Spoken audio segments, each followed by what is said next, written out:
Hello everyone, this is Amanpreet Kaur and welcome to my channel knowledge and we. दोस्तों, आज फिर से हम बात करने वाले हैं सीटेट 2020 के बारे में। लेकिन आज हम बात करेंगे सोशल स्टडीज़ के कुछ टॉप 15 क्वेश्चंस के बारे में, जो कि हमने सीधे लिए हैं एनसीईआरटी टॉपिक्स में से। चलिए आइए देखते हैं इन टॉप 15 क्वेश्चंस को चेक करके कि आपकी सीटेट 2020 की तैयारी कहाँ तक पहुँची है। तो चलिए आज का सेशन शुरू करते हैं। सेशन पसंद आए तो लाइक और शेयर ज़रूर कीजिएगा, क्योंकि आपकी सपोर्ट हमेशा हमें बेटर से बेटर कंटेंट लाने में हमें मोटिवेट करती है।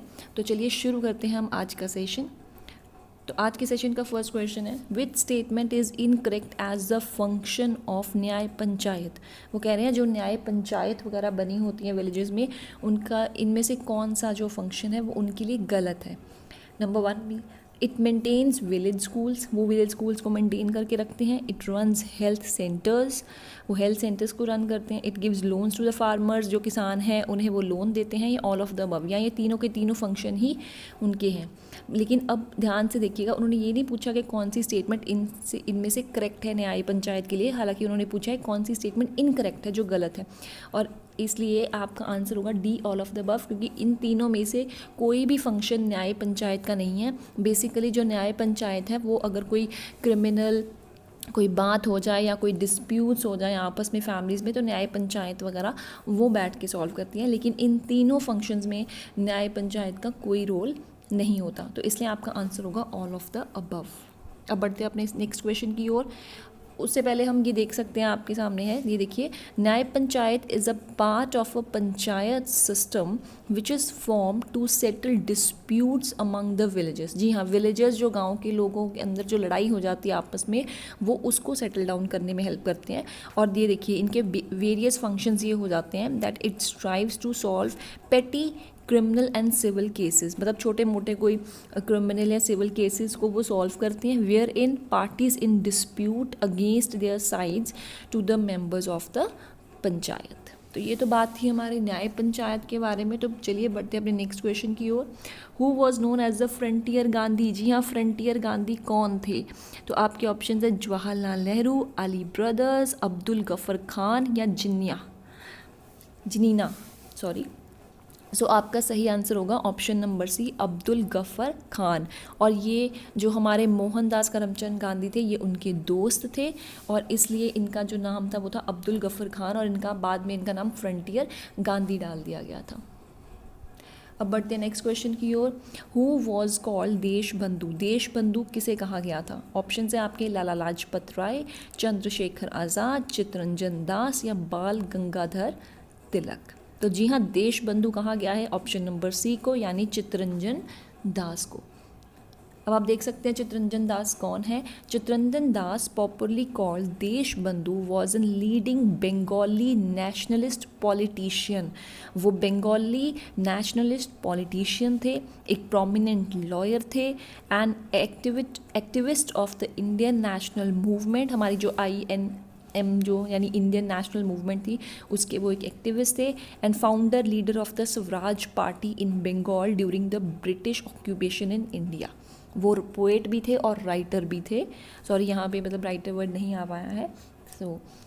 तो अब आपको पता लग गया उन्हें देश बंधु क्यों कहा जाता है, क्योंकि वो बहुत सारे उन्होंने काम किए थे। सबसे पहले वो एक लीडिंग नेशनलिस्ट पॉलिटिशियन थे बंगाली, सेकंड वो लॉयर थे, फिर वो इंडियन नेशनल मूवमेंट के एक्टिविस्ट भी थे, फाउंडर लीडर भी थे स्वराज पार्टी इन बंगाल जब ब्रिटिश राज्य चल रहा था, और वो खुद एक पोएट और राइटर भी थे, इसलिए उन्हें कहा जाता था देश बंधु। अब बढ़ते हैं नेक्स्ट क्वेश्चन की ओर। What is the source of income of the panchayats. जो पंचायत्स होती हैं विलेजेस में, उनका जो इनकम सोर्स है, अगर वो अपने विलेजेस के लोगों के लिए, अपने विलेज के लिए अगर वो कुछ काम करते हैं, तो उनके पास भी पैसा आना चाहिए ना। उनके पास इनकम कहाँ से आएगी? अपने से तो वो लगाएंगे नहीं। तो उन्होंने यही कहा है, what is the source of income of the panchayats. तो आपके ऑप्शन है हाउस टैक्स, उन्हें हाउस टैक्स दिया जाता है, एजुकेशन टैक्स भी दिया जाता है, इनकम टैक्स या ट्रांसपोर्ट टैक्स। तो जी हाँ, आपका सही ऑप्शन होगा option number A, that means house tax. जी हाँ, जो हाउस टैक्स होते हैं वो पंचायत के पास डिपॉजिट होते हैं, और वही उनकी सोर्स ऑफ इनकम होती है। ना ही उनको कोई एजुकेशन टैक्स दिया जाता है, ना इनकम टैक्स, ना ट्रांसपोर्ट टैक्स, क्योंकि ये तो डिफरेंट डिपार्टमेंट्स के होते हैं। लेकिन पंचायत की जो इनकम है वो हाउस टैक्स से होती है। अब बढ़ते हैं अपने नेक्स्ट क्वेश्चन की ओर। Which of the following is a judicial system judicial function of the parliament के इनमें से कौन सा फंक्शन है पार्लियामेंट का? Number 1, it can impeach and remove the president out of his office, मतलब वो प्रेसिडेंट को अपने बुला भी सकती है और वहाँ से मतलब आप कह सकते हैं अपॉइंट भी कर सकती है और हटा भी सकती है, मतलब हटा भी सकती है the president out of his office. Second, it can impeach the जजेस ऑफ द सुप्रीम कोर्ट, वो जजेस को भी हटा सकते हैं वहाँ से। इट कैन इम्पीच द जजेस of the high court of India, उनको भी हटा सकते हैं। ऑल ऑफ द अबव, तो जी हाँ आपका आंसर होगा ऑल ऑफ द अबव। ये तीनों फंक्शंस पार्लियामेंट जो है, जो जुडिशियल फंक्शन है पार्लियामेंट का, वो उसमें हो सकते हैं। Next question, how many types of emergencies are provided in Indian constitution? जी हाँ, हमारे इंडियन कॉन्स्टिट्यूशन में कितने टाइप्स की एमरजेंसीज प्रोवाइड की गई हैं? आपके ऑप्शन है 3, 4, 6 और 2। तो जी हाँ आपका सही ऑप्शन होगा ऑप्शन नंबर ए 3। अब कौन कौन सी है ये देखिए, 3 टाइप्स की कौन सी है? The Indian constitution gives president the authority, और ये अथॉरिटी किसके पास होती है? प्रेसिडेंट के पास, कि वो डिक्लेयर कर सके 3 टाइप्स ऑफ एमरजेंसीज। फर्स्ट आ गई नेशनल एमरजेंसी, सेकेंड आ गई स्टेट एमरजेंसी, और थर्ड आ गई फाइनेंशियल एमरजेंसी। नेशनल एमरजेंसी जो होगी वो ऑल ओवर द आपकी कंट्री पे अप्लाई हो जाएगी, कोई स्टेट की एमरजेंसी वो स्टेट पे अप्लाई होगी, और अगर कोई फाइनेंस से रिलेटेड होगी तो वो फाइनेंशियल एमरजेंसी वो भी डिक्लेयर कर सकते हैं।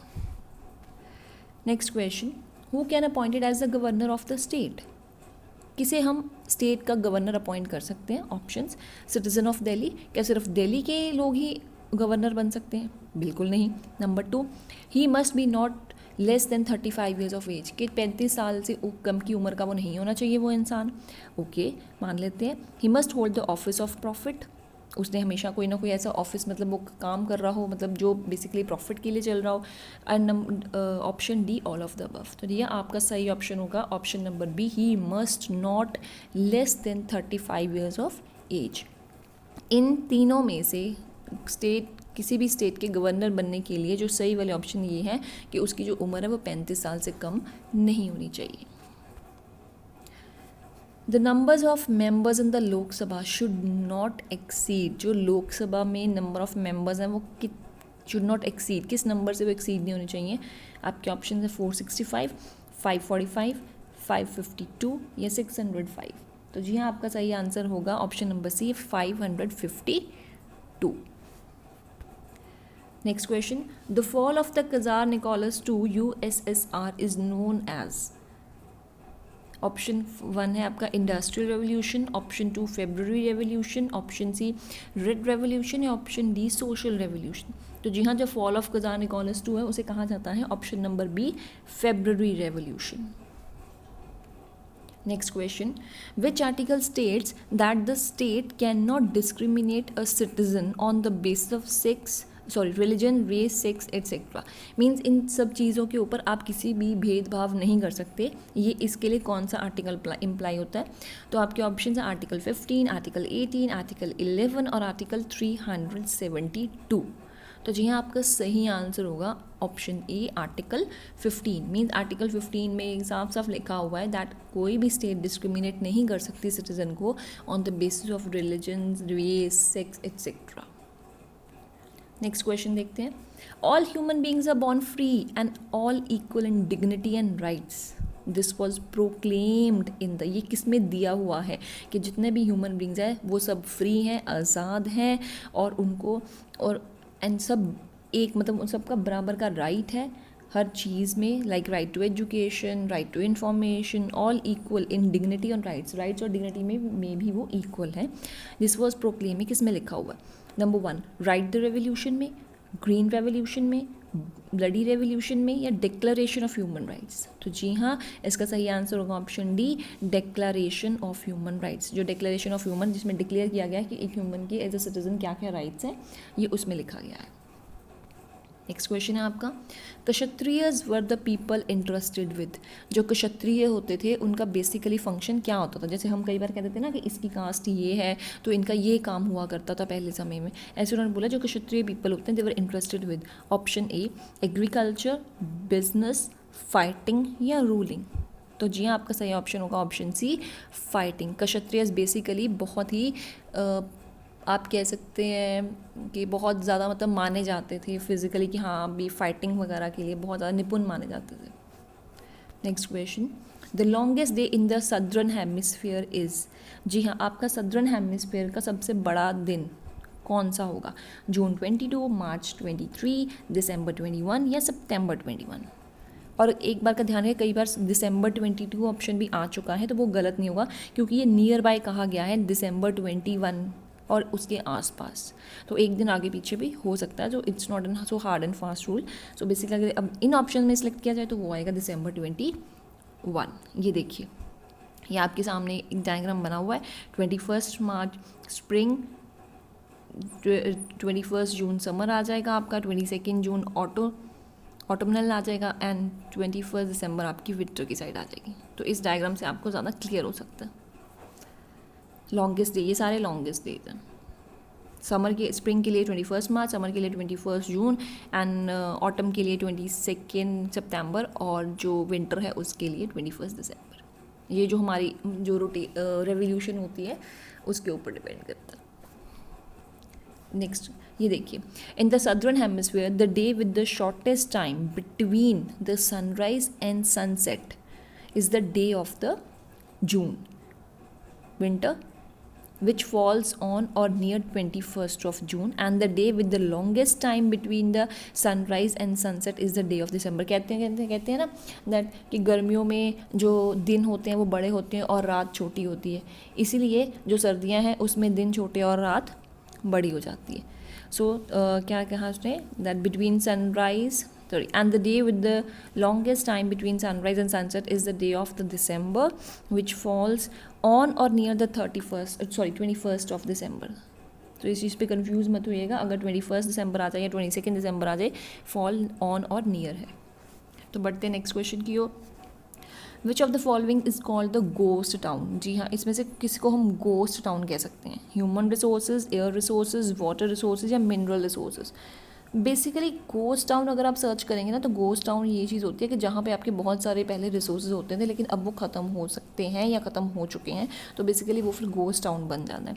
तो बेसिकली ना तो हमारे ह्यूमन रिसोर्सेज ख़त्म होने वाले हैं, ना एयर ना वाटर, लेकिन हमारे जो मिनरल है वो ज़रूर ख़त्म हो जाएंगे, इसलिए इसका आंसर आएगा mineral resources. Next question, rubber is coherent elastic obtain from the latex of the rubber trees. Okay ठीक है, लैटेक्स मीन्स, अब लैटेक्स क्या होता है? The stem of the rubber tree, rubber tree की जो स्टेम होती है उसे हम कहते हैं। The bud of the rubber tree, जो उसमें बड्स होते हैं जैसे फ्लावर्स के, जिसमें से फ्लावर निकलता है वो। The liquid secretion of the rubber tree या the flower of the rubber tree. तो ऑब्वियसली है, जब आपने इलास्टिक रबर आपने लेना है, ठीक है, इलास्टिक है एक तरह की, तो हम उसके लिए करेंगे option number C, the liquid secretion of the rubber tree. तो ये तो था हमारा आज का session for the SST from NCERT topic. Session पसंद आया हो तो लाइक और शेयर ज़रूर कीजिएगा। अब आपसे मिलेंगे अपने नेक्स्ट सेशन में, और जो कि होगा EVS का भी हो सकता है और SST दोनों का ही होगा, आपके लिए लेके आएंगे। सो सेशन पसंद आया हो तो लाइक शेयर और कमेंट ज़रूर कीजिएगा। आपकी सपोर्ट हमारे लिए बहुत इंपॉर्टेंट है ताकि हम आपके लिए बेहतर कंटेंट लेके आ सकें। सो अब तक के लिए इतना ही। So this is Amanpreet Kaur signing of.